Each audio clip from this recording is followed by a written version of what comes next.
వారు ఆలోచిస్తూ ఉంటే ఇంకా ఒక స్టేజ్కి వచ్చి కావలసినంత సంపాదించిన వాళ్ళు ఇంకా సంబంధం ఏంటి, ఈ అనుబంధం ఏంటి, మనం ఒక్కటి అనే భావాన్ని మర్చిపోయి చిన్న చిన్న విషయాల మీద శ్రద్ధ పెరిగింది. ఇందాక నేను ఇక్కడికి వచ్చాను, స్వామివారి దగ్గరికి వచ్చారు కొద్దిమంది. నేను అనుకున్నాను, హిందూ ధర్మం కాపాడబడాలంటే మనమందరము ప్రాపంచిక విషయాల్లోంచి బయటకు వచ్చి కలవడం అలవాటు చేసుకోవాలి. ధర్మాన్ని మనం ఆచరించడం అలవర్చుకోవాలి. ధర్మాన్ని మనం ఆచరణలో మర్చిపోయాం.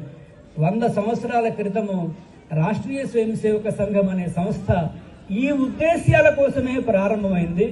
ఈ ఉద్దేశ్యాలలో 100 ఏళ్ల ప్రయాణంలో హిందూ సమాజంలో చాలా మార్పు వచ్చింది. అందుకే ఈ సమ్మేళనాలన్నీ నిర్వహించుకుంటున్నాం.